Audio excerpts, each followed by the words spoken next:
कहिले बे गर्छौ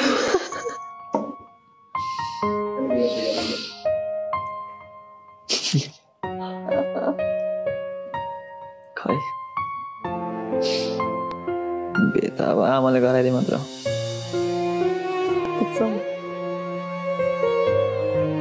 भयो तिम्रो क्वेसन छैन तिमी चाहिँ कहिले गर्ने म त नगर्ने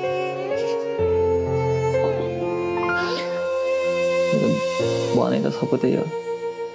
तिम्रो बेमा चाहिँ आउँछु तिमी नआउनु आउनुपर्छ तिमी त भने भयो जेलेस पनि कहिले काहीँ त्यो जेलेस पनि मिस हुन्छ अनि त्यसपछि त्यति हो मैले भन्नु पर्दैन होला